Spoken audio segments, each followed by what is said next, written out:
Baik, pada kesempatan ini saya akan menjelaskan tentang teknik menjebol password, menjebol database dan sebagainya. Oke, di Facebook enggak, ini juga sekarang dipraktekkan aja karena waktunya cuma sekitar 2 jam, 1 jam setengah lah kira-kira. Oke, di kuliah ini direkam karena ini akan ada tamu dari BRIN, ya paksa kita kuliah rekaman. Oke, untuk melakukan demo di sini, demonya akan bagian dari catatan di onocenter.id/wiki.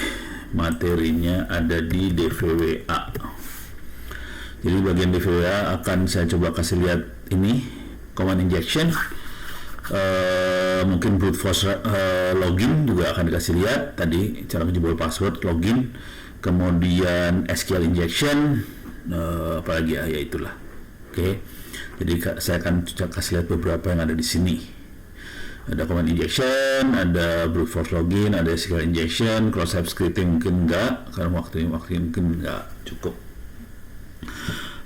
Untuk bisa melakukan hal ini semua, sarannya kita bikin jaringan sendiri. Kita bisa bikin jaringan pakai GNS3, lab komputer pakai GNS3. Ini bisa dilihat di sini ada gns3.com, di sini ada download GNS3 dan Anda bisa download versi Windows, versi macOS, versi Linux, bisa di-download, di-install. Untuk mensimulasikan server dan sebagainya, kita instalasi VirtualBox. Oke. Anda bisa download VirtualBox-nya, ada virtualbox.org, dan kita bisa download VirtualBox-nya. Ini yang versi terakhir 6126. Harusnya ada ada Windows, ada Linux, ada ini ada yang versi terakhir 6140 yang terakhirnya. Oktober tanggal 11 September Oktober ini yang terakhir nih. Oke. Ada Linux, ada Windows, ada macOS, bisa di-download, gitu ya, install. Ini penampakan VirtualBox yang saya pakai. Ini bukan yang versi terakhir banget, tapi ya moga-moga masih jalan ini. Sudah saya siapkan Ubuntu Server 18.04 sama Kali Linux 2022.3 sudah disiapkan. Ini akan saya coba pakai untuk melakukan latihan serangan itu. Dan di sini saya Kali Linux sendiri Anda bisa download di sini ya, Kali Linux. Sini Anda bisa download lah, free, gratis Kali Linux. Ada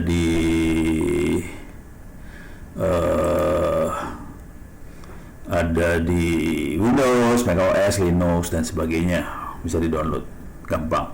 Oke. Jadi kalau saya sudah download, sekarang saya akan coba jalankan GNS3-nya. Ini tampilan GNS3 kalau sudah jalan kira-kira seperti ini. Oke. Ini di ujung sebelah sininya bisa kita lihat. Sekarang saya akan bikin jaringan sederhana di sini. Oke. Saya akan pasangkan cloud ini nyambung ke LAN di laptop saya. Ini lagi pakai laptop nih, jadi nggak sebagus yang desktop di rumah sih. Memori cuma 8 GB. Masuk ke cloud, kemudian di sini saya masukin Kali Linux. Di sini juga Ubuntu Server 18.04 saya masukin. Supaya cerita jadi gampang, saya tidak akan pakai ini router. Di sini ada router Cisco sama MikroTik. Cuman kalau pakai router Cisco MikroTik jadi lebih ribet. Saya harus konfigurasi routernya dulu. Saya akan pakai switch aja.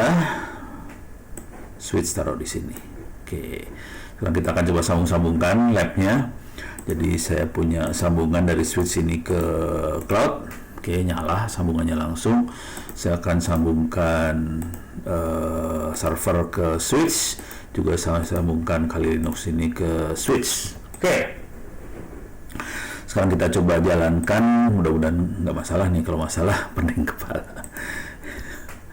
Saya coba sambungkan server, saya coba nyalahin. Ini server sudah mulai nyala, mudah-mudahan nggak apa-apa. Ini sering horor ini, jangan khawatir. Sekarang ini udah mulai nyala. Sekarang kita akan coba. Nah, oke, server udah mulai nyala nih, kelihatan servernya sudah mulai nyala. Mudah-mudahan dapat IP address dari cloud, dari internet. Nah, ini udah mulai ada kehidupan dia. Belum ya, oke. Coba kita lihat dapat. Ini bisa dikebawain nggak ya? Oke, udah masuk. Oke, login. If config 1. Oke, saya dapat IP address servernya 192.168.8.139. Oke. Ini adalah IP address dari, ini saya lagi pakai modem Orbit, pakai kabelan masuk ke komputernya. Jadi saya dapat IP address dari modem Orbit langsung. Kemudian saya akan nyalahin si Kali Linux-nya, start. Oke, baru mulai nyala nih Kali Linux-nya. Mudah-mudahan nggak ada masalah. Saya press enter, kemudian dimulai masuk di situ.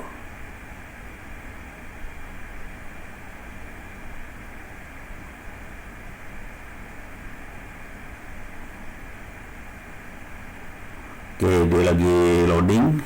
Nah, masuk sudah. Kali, passwordnya Kali. Kali Linux ini saya ambil dalam bentuk OVA. Jadi kalau kita masuk ke sini, sorry, mana tadi Kali Linux? Kali Linux. Oke, di sini ada download. Di sini ada bootable ISO. Ada yang buat VirtualBox sih. Ya udah, coba ini ada yang buat VirtualBox nih. Coba official ISO. Nah, ini virtual machine. Ada official Kali Linux and VirtualBox image. Ini yang penting. VMware sama VirtualBox. Jadi saya ambil yang buat VirtualBox. Ini dia VirtualBox. Ambil torrent. Nah, kalau untuk yang VirtualBox ini username-nya Kali, passwordnya Kali. Bisa diambil, ada 64 bit, ada 32 bit. Silahkan pilih yang mana. Saya kebetulan kalau nggak salah pakai yang 64 bit, username passwordnya Kali. Intinya itu aja sih. Nah, ini udah masuk, username Kali, password Kali, login.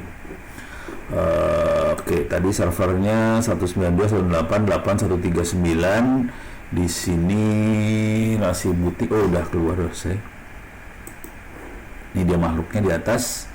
Oke, saya akan ini masuk supaya Anda enak melihatnya. Edit zoom in. Oke, edit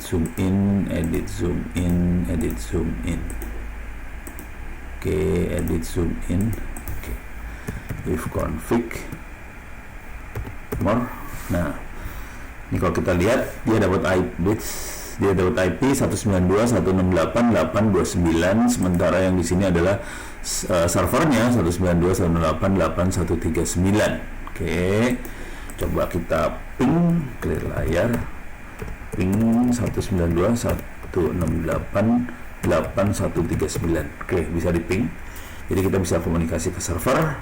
Nah, sekarang servernya sendiri itu adalah server untuk latihan perang korban. Ini saya sudah catatan cara bikinnya ada di wiki saya, onocenter.org/wiki. Di sini ada, kita coba masuk ke Kali Linux. Oke. Di sini ada server korban. Lihat dari atas ya. Jadi masukin keywordnya Kali Linux. Di sini ada server korban. Kalau kita klik di sini adalah cara membuat server korban. Oke. Di sini ada OpenSSH, Telnet, FTP, Snort, apa segala macam dijelaskan di sini. Oke, cara bikinnya server korban. Kalau Anda kesusahan nggak mau bikin, nggak masalah, bisa diambil yang Yang lebih gampang Anda bisa ngambil di sini Metasploitable. Oke, silakan ambil di Metasploitable. Kata kuncinya kalau kita klik di SourceForge ini di bagian download. Nah, ini kita klik aja download, kita bisa ambil. Cuman saya nggak akan ambil karena besarnya sekitar 600 MB. Filenya OVA, bisa di install di VirtualBox. Jadi kalau nggak mau pusing bisa juga pakai Metasploitable nih. Oke. Nah, sekarang saya akan coba pakai. Ini yang akan kita pakai adalah DVWA-nya sudah diinstal di server korban. Jadi kalau Anda tidak mau bikin, bisa ambil Metasploitable ya. DVWA itu apa? DVWA adalah DEM Vulnerable Web Apps, Web Application. Jadi aplikasi web yang vulnerable itu lemah banget, gampang dihack. DEM itu amat sangat lemah banget, udah lemah, amat sangat lemah gitu kan. Aplikasi web amat sangat lemah, memang dibuat untuk latihan perang, latihan hacking gitu ya. Anda bisa masuk ke github.com ini, alamatnya ini ada Digi Ninja, dan ini kita bisa download nih DVWA-nya. Oke. Kalau pengen install banget, silahkan masuk ke catatan ini, kemudian klik kanan di bagian instalasi DVWA, dan di sini diterangkan caranya. Nah, yang jadi masalah adalah DVWA ini pakainya PHP versi 5 kalau nggak salah. Jadi yang ini ya, yang DVWA 1.9 versi 5, cuman yang barunya DVWA 1.10. Nah, ini yang masalah nih. Oke, saya belum update ke ini, bisa di-download DVWA.zip-nya. Oke, cuman saya belum coba yang 1.10, belum ada waktu, susah ya, sibuk, makin kesini makin sibuk hidupnya, kasihan deh gue. Oke, jadi ini catatan cara instalasinya. Kita perhatiin di sini ada disable module dismod, module Apache 2 PHP 7, enable module PHP 5. Jadi kita pakai PHP 5, terus di restart, jadi kita akan PHP 5. Oke, ini ada unzip DVWA, konfigurasi, kita php.ini-nya diatur. Yang penting adalah di sini nih database DVWA-nya, konfigurasi DVWA config.php-nya dari DVWA harus di set supaya dia pakai database localhost, database DVWA, username-nya root, passwordnya udah 123456 kalau yang saya. Kalau Anda bisa diganti. Nih passwordnya bisa di set di sini sih. Oke, beres. Nah, saya biasanya akan merubah supaya default security levelnya low. Oke, sekarang kita akan coba mainkan makhluk ini. Tadi servernya 192.168.8.139. Saya akan coba buka browser. Saya coba nge-web ke situ. Jadi kita akan coba praktekkan. Mana dia? Ini dia. Saya kasih lihat dulu DVWA, dia punya fasilitas apa aja yang ada di DVWA. Ini kebetulan catatannya pakai Ubuntu 16.04 instalasinya ya. Sekarang sudah Ubuntu 22.04. Jadi catatannya udah sekitar 6 tahun yang lalu. Oke, 16 itu 2016 Ubuntunya yang dipakai. Sekarang 22.04, kita punya masalah besar dengan 16.04 karena harus pakai PHP 5 dan sebagainya. Sebenarnya yang baru ini udah PHP 8 kalau nggak salah. Udah parah banget ya. Oke, ini sudah dibuka di dalam Kali Linux. Saya akan masuk 192.168.8.139. Oke, saya masuk ke web servernya itu. Ini kita bisa masuk ke default page-nya Ubuntu, kemudian /dvw, ya lah, salah, 192.8 8.139/tvwa-1.9. Oke. Ini saya udah masuk ke sana 2.1.9. Username defaultnya adalah admin, passwordnya password. Masuk ke sini, don't save, biar tiap kali nanya. Nah, kalau kita lihat menunya dia di bagian sebelah kiri adalah fasilitas buat latihan fasilitas buat latihan perangnya di ada sebelah kiri. Di sini ada brute force. Brute force itu buat latihan maksa login.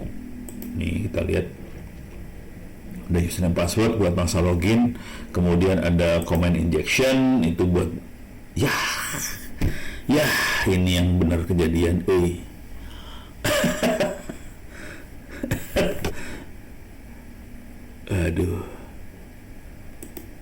Aduh parah nih. Oke. Kepaksa saya harus install ini kayaknya Chrome aja kayaknya. Ini Firefox-nya rese. Google.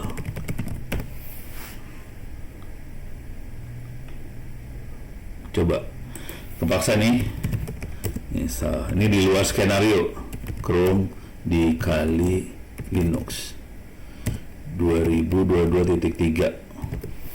Ininya sebel banget nih.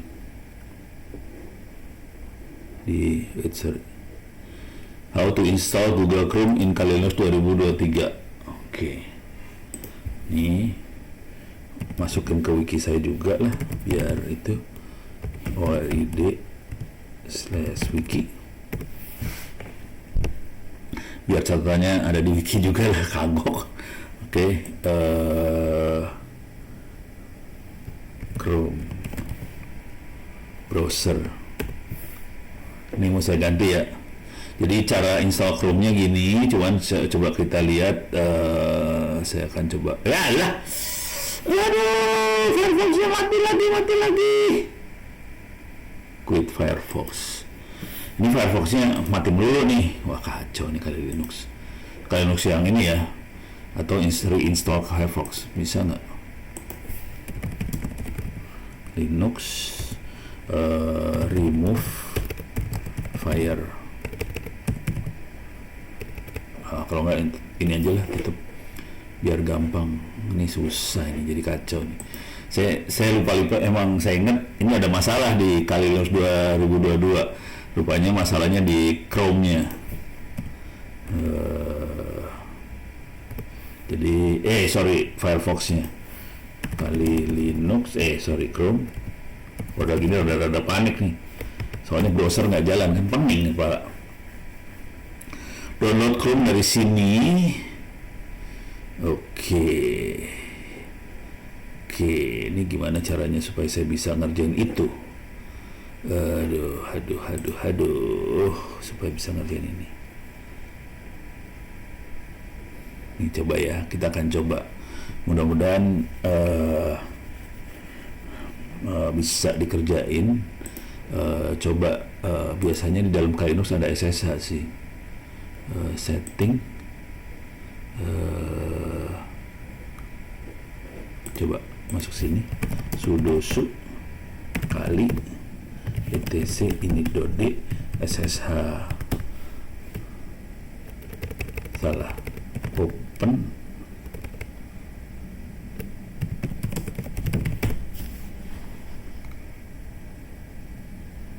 Oke, saya update dulu repository di Kali Linux pakai apt update. Saya repo. Halah, ini sambungan ke internetnya parah banget ya. Ini sambungan ke internetnya parah banget. Saya lagi pakai ini ya, apa sih namanya, Orbit Telkomsel. Update ini aja segitu lama, masa sih? Nggak salah lu, serius. 30 kilobyte per second, 10 kilobyte per second. Ini masalahnya di Taiwan ya, ini nyambungnya ke Taiwan langsung nih. Cuman dapat ya parah dah. Ini kayaknya susah nih urusannya, harus install Chrome. Babe ini Chrome rada gede soalnya. Ini rada gede, bisa kacau nih cerita hari ini. Ya udah, ini biarkan dulu. Saya akan coba lakukan attack dari sebelah sini aja. Coba saya bisa dari komputer ini tanpa kali Linux saya bisa ping nggak ke situ, ping 192.168.8139. Alah, nggak bisa ini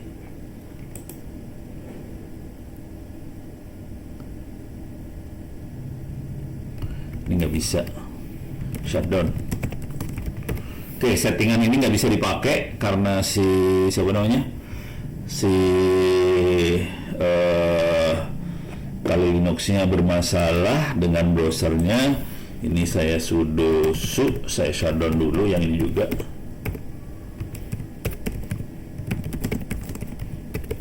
Ini seru kalau lagi ngajar punya masalah gini nih. Oke, ini shutdown juga. Saya akan nyalakan lagi servernya. Cuman saya tidak akan pakai ini, ini kepaksa saya matiin. Jadi langsung aja server connect ke LAN. Oke, ini saya buang, delete. Oke, kemudian ini saya matiin. Oke, sekarang masuk sini, saya harus rubah settingannya. Networknya terutama ini kan pakai generic UDP tunnel Ethernetnya. Sekarang Ethernetnya saya masukin ke bridge, masukin ke Ethernet ENP0 S31F6. Di sini ada kabel connected. Oke, ini saya start lagi supaya masuk ke LAN langsung tanpa GNS3. Artinya yang melakukan serangan adalah si komputer saya, bukan Kali Linux lagi. Tadinya pakai Kali Linux sih, cuman ternyata Kali Linux browsernya yang bermasalah. Jadi saya harus install browsernya. Oke, jadi ini ceritanya Kali Linux nggak dipakai. Saya langsung aja udah pakai ini ya. Oke, ini udah mulai loading. Mudah-mudahan dapat IP-nya beda kemungkinan besar karena dia Mac-nya berubah. Mac-nya bukan lagi Mac-nya VirtualBox, dia pakai Mac bukan GNS3. Mudah-mudahan ini dapat Mac. IP-nya berapa nih sekarang? Oh, sama. Oke. IP-nya sama 192.168.8139. Coba kita lihat dari sebelah sini. Saya coba ping 192.168.8139. Oke, sekarang saya bisa ping. Ya udah, jadi ini kisahnya hacking tanpa Kali Linux. Keren juga sih. 192.168.8139. Oke, saya enter, masuk ke default page-nya dia. Kemudian saya masuk DVWA 1.9. Oke. Nah, ini yang tadi pakai Kali Linux tewas. Sekarang sudah tidak tewas. Saya masuk username-nya admin, passwordnya 123456. Oke. Salah, maaf. Admin passwordnya password kebiasaan, password 123456. Oke. Ini nggak usah di save. Nah, di sini udah ada apa sih namanya? Aplikasi-aplikasi yang bisa kita pakai. Sebelah kiri itu daftar aplikasi buat latihan perangnya. Ada brute force, command injection, ada file inclusion, upload, install captcha, SQL injection, segala macam. Kalau mau latihan paling gampang gini nih. Kalau mau latihan ya, kalau kita misalnya dapetin DVWA terus pengen tahu cara makainya gimana, ya caranya gini aja. Ini ada brute force. Oke. Copy aja brute force, masukin Google. Jadi caranya DVWA brute force how to, gitu aja sih. Jadi ini ada brute force tutorial how to. Nah, ada di sini udah ada biasanya. Begitu. Jadi jangan khawatir. Udah banyak sekali orang-orang yang bikin tutorialnya cara nge-brute force-nya gimana. Dan rata-rata mereka semua pakai Kali Linux buat melakukan serangannya. Gitu ya. Jadi ini adanya di Medium. terus kita bisa belajar di sini. Jadi ngikutin langkah-langkahnya ini. Beres. Jadi tekniknya adalah lihat keyword apa, misalnya insecure captcha.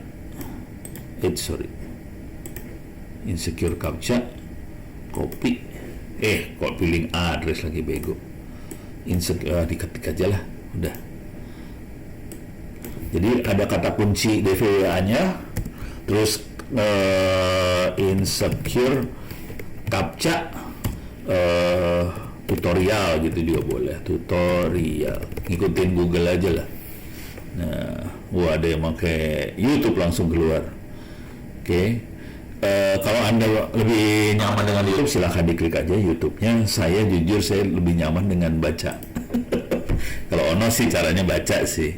Dan ini rata-rata ditaruhnya di Medium semua nih. Instruction development for unsafe verification process. Oke. Diterangin di sini caranya gimana. Oke. Ini gila yang ini. Dia lihat source code dulu baru dia serang. Kacau loh, lihat source code, curang banget ini. The source code for security case ini dikasih lihat. Nah, ini tampilannya udah gitu. You will submit change button then server finish operation. You pass as the server only check the change button and the step parameter. Nah, ini caranya dia nyerangnya gitu, diterangin di sini. Oke. Jadi bisa dilihat-lihat tuh dia nerangin yang low security sama high security. Low security, high security ada di mana? Di sini, di bagian bawah sini ada DVWA security. Kita bisa ubah low sama medium, high, impossible. Jadi ini ada versi-versinya low, medium, high, impossible. Jadi caranya kira-kira gitu ya. Secara umum caranya adalah lihat ini. Nah, sekarang yang saya akan coba jelaskan, ini banyak banget, nggak mungkin dijelaskan dalam satu pertemuan kuliah, bisa banyak banget jelasinnya. Ini saya tutup. Oke, di sini dia. Jadi masuk DVWA, saya coba lihat command injection. Oke, command injection di sini. Nah, kita akan coba lakukan command injection. Silakan dibaca teknik-tekniknya di sini. Nah, saya akan langsung praktek aja. Saya tidak akan baca. Catatannya sebetulnya ada di sebelah sini. Oke. Nah, ini command injection menunya adalah yang 1, 2, 3, 4, 5. Menu 5 ini command injection. Isinya cuma kayak gini. Ini ada ping, perintah ping. Kita perlu masukin IP address yang mau di ping. Jadi misalnya saya akan nge-ping gini ya, clear. Ini misal karena ini satu jaringan, saya agak gampang, saya gedein aja biar Anda ngeliatnya enak. Kalau saya ketik if config, saya bisa ngelihat IP address saya adalah 192.168.8.240. Ini IP address saya. Kalau saya net start -nr, kita bisa lihat dia punya sambungan ke 192.168.8.1. Routernya 192.168.8.1. Coba kita ping 192.168.8.1. Kita punya sambungan ke router. Oke. Cuman kalau saya kasihin perintah ping ini ya dia terus-terusan nge-ping. Untuk berhentinya gimana? Ctrl C. Tapi berabe kan, biasanya kalau mau kita tentuin berapa kali ping baru dia berhenti, kalau nggak salah -C5 gitu ya, 5 kali ping dia berhenti. 1, 2, 3, 4, 5 berhenti, dan kita bisa lihat 0% paket loss, waktu yang dibutuhkan 4000 milisecond atau 4 detik, dan rata-rata pingnya 1,3 detik sekali ping. Oke. Iya benar, 1,3 detik sekali ping. Oke. Ping itu dari komputer kita masuk ke router, balik lagi nih. Nah, kita coba lihat di webnya 192.168.8.1. Kita submit. Oke. Nah ini dia bukan 5 kali, dia 4 kali nih. 4 kali ping. Dan butuh waktu 1,7 detik buat ngeping dan balik lagi. Oke. Average-nya segini 1,7. minimumnya 1 detik, maksimumnya 3 detik gitu. Kalau yang di sini 1,3 lebih cepat karena saya bukan di mesin virtual, mesin benerannya. Mesin virtual lebih lambat dikit daripada mesin yang sebetulnya. Oke. Jadi kita bisa lihat kira-kira perintah yang dipakai adalah ping min c ini. Nah, yang seru dari kesimpulan kita adalah kita di sini cukup masukin IP address-nya aja 81, ini IP address-nya doang, kita submit. Dia akan melakukan perintah ping min c ini. Oke. Jadi dia akan masukin perintah dan perintah itu adanya di shell ini. Nah, seru nih. Jadi dari luar kita tahu dia sebenarnya masukin perintah di sistem operasi di command line ping min c 4 ya, bukan 5 tapi 4, salah 4 kayak gini dia 1 2 3 4 3 4. Oke, jadi perintah ini yang dilakukan tapi dari luarnya kita cukup masukin IP address ini aja.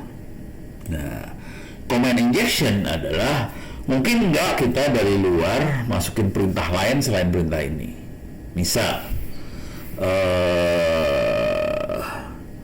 saya akan saya jadi super user dulu ya, sudosu dulu yang gampang. Saya sudosu, kemudian cuman bagusnya saya masuk ke server dulu nih. Saya masuk ke server biar seru nih. 1 2 3. Oke, saya ada di server, saya masuk dulu. Ono @192.168.8139. Oke, yes. 1 2 3 4 5 6. Saya berada di server nih sekarang. Oke, clear layar. Sudosu. Jadi super user. Saya ada di server. Saya ulang lagi ya. Ping 192 ping c 4 kali 192.168.8139. Jadi 1 2 3 4 dapat. Nah, posisi saya ada di server, saya masukin perintah ping. Bisa nggak saya kasih perintah gini, ls etc. Saya bisa melihat file apa aja yang dalam etc. etc adalah folder tempat menyimpan semua konfigurasi sistem operasi Linux, dan ini bahaya banget kalau kita sebagai super user. Saya bisa ngedit etc saya. Misal saya pindah dulu cd etc apa c2. Ini adalah file-file konfigurasi server web Apache 2-nya, dan kalau mau ngelihat bisa ngelihat apache2.conf. Ini adalah konfigurasi si servernya, bisa kelihatan banget nih. Oke, ini konfigurasi server ngaco banget dah udah. Port apa aja yang dipakai bisa kita lihat. Kita bisa lihat dia kondisinya sekarang listen ke port 80. Kalau dia pakai SSL modul, dia akan listen di 443 gitu ya. Jadi juga kalau ada GNU TLS, dia akan listen di 443. Jadi kita bisa melihat port yang akan diaktifkan oleh server kita adalah 80 atau 443. Dan ini bukan atau ya. Jadi dia bisa sekaligus 2 port nyala. Oke. Ke yang lain di sini ada SSH, ada FTP, more vs FTPD. Kita bisa lihat konfigurasinya si web FTP server. Kalau saya ulang lagi, dia bisa listen ke IP versi 6, terus portnya mana portnya? Nih. Dia akan main port 20, kelihatan, nggak masalah, kelihatan di sini. Oke. Jadi itu file konfigurasi. Yang menarik dari makhluk ini adalah tentunya kalau hacker yang dilihat bukan port itu, terutama username password. Username password ada di mana? Listen ada di ls passwd. Nah ini, more passwd. Ini dia. Passwd bukan password isinya. Passwd adalah username-nya. Nih username-nya, passwordnya X. Kurang ajar dia, brengsek emang. Ada claim AV X, dan yang perlu kita lihat adalah user ID-nya nih. Kalau dia aplikasi server, user ID-nya di bawah 1000 biasanya. Jadi SSHD 110, landscape 108, DNS mask, DNS masquerade 107, 100-an rata-rata. Cuman kalau user itu 1000-an nih. Ada user. Ini 111 itu antivirus, klaim AV, Snort 112, FTP 113, Telnet 100 sekian. Jadi yang 100-an yang di bawah 1000 itu aplikasi bentuknya. Kalau yang user benernya itu ini satu user beneran. Ada guest itu ada, terus ada tamu 102. Ada 3 user itu. Ada ono, ada guest, ada tamu. Kita dapat username-nya. Bisa nggak ini dilihat dari luar? Jadi password-nya dilihat dari luar. Jadi coba kita lihat cat etc password. Jadi ini ibaratnya gini ya, saya masukin perintah cat etc password, yang akan terjadi adalah cat etc password-nya masuk ke sini. Jadi ping -C4, langsung saya tulisin cat etc password, nggak akan jalan ini ya. Karena kalau ping itu harus IP address atau hostname ya. Jadi dia akan nyari hostname namanya cat. Ya nggak ada lah hostname cat. Coba saya enter. Temporary failure in name resolution. Dia tidak berhasil mencari nama mesin yang namanya etc password. Coba kita lihat dari depan sini. Submit. Error, dia nggak keluar apa-apa. Langsung bego dianya. Dia nggak dapetin apa sih? Tidak dapetin hasil pingnya tadi. Jadi kita harus ngakalin gimana caranya saya bisa masukin perintah dari luar. Perintahnya adalah ping. Perintahnya ping. Terus saya bisa habis ping saya perintahin cat etc password gitu ya. Nah, bisa nggak ping sama etc password itu disambungkan? Habis ping langsung etc password dijalanin. Ya, kira-kira logikanya gitu ya. Saya ping, udah gitu langsung etc password dijalankan. Oke. Jadi yang pertama kali dilakukan adalah ping dulu 192.168.1, 1, 2, 3, 4. Setelah ini jalan yang ini. Tapi ini kan pakai command line. Nah, bisa nggak dilangsungin? Ini harusnya bisa. Jadi gini ceritanya. Orang-orang admin server, orang-orang Linux tuh bukan orang-orang yang rajin, orang-orang yang males, dan dia biasanya habis satu perintah yang lain dijalankan sekaligus supaya dia nggak usah nunggu. Kalau perintahnya lama banget, dia nggak mau nunggu. Saya biasanya kasih perintah pipe tuh kayak gini. Gini ya kalau nggak salah. Kita coba ya kayak gini, terus cut etc password bisa nggak? Ini dalam satu perintah 2 perintah sekaligus dijalankan. Salah, ini langsung jalan cutnya.